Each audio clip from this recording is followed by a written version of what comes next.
Salut à tous. Le cerf fait tendance, ça c'est sûr maintenant.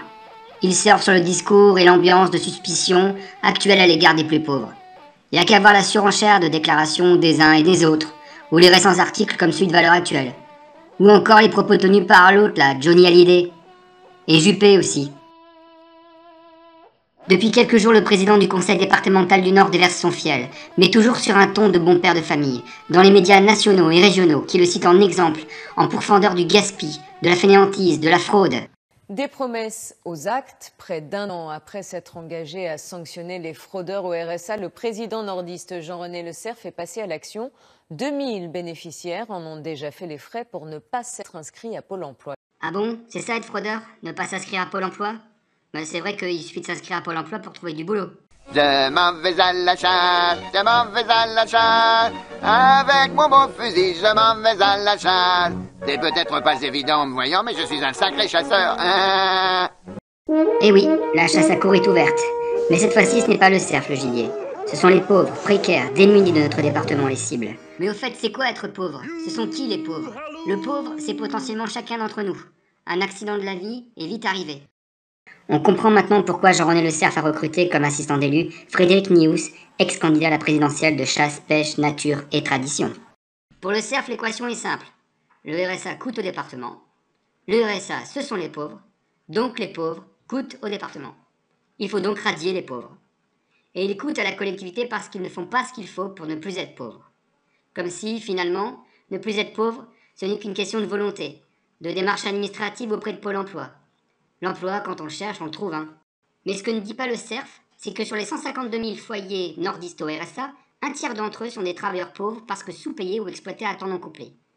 Exploités d'ailleurs par le cerf lui-même, qui recrute sur des emplois d'agents techniques dans les 200 collèges du département, plusieurs centaines de personnes en contrat précaire, des CUI, qui, faute de revenus suffisants, touchent le RSA activité. Il veut baisser le nombre d'allocataires du RSA, qu'il les titularise. Les besoins sont là. Il ne parle pas non plus des 13 995 foyers au RSA qui correspondent aux parents seuls et précaires, ex-allocataires de l'allocation parents isolés, qui se sont vus au moment de la création du RSA retirer le droit d'élever leur enfant jusqu'aux 3 ans de celui-ci.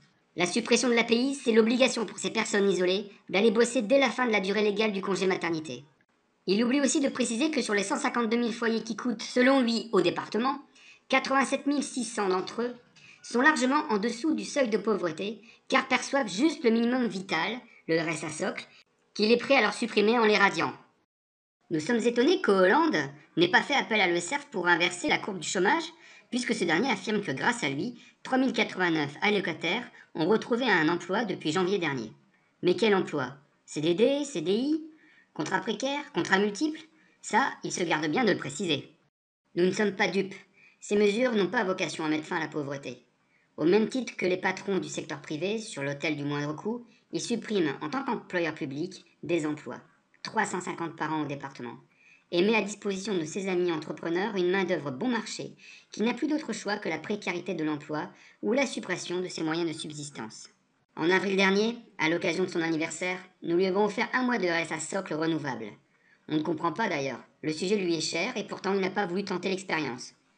Pourtant, nous lui donnerons le droit de s'étendre sur la situation si enviable des allocataires du RSA que lorsqu'il aura connu l'immersion. Nous, Sud, syndicat du département du Nord, nous nous opposons sans réserve à cette politique de répression.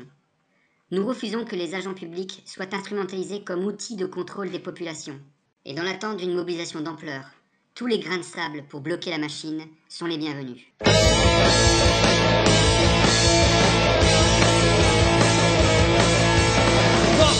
President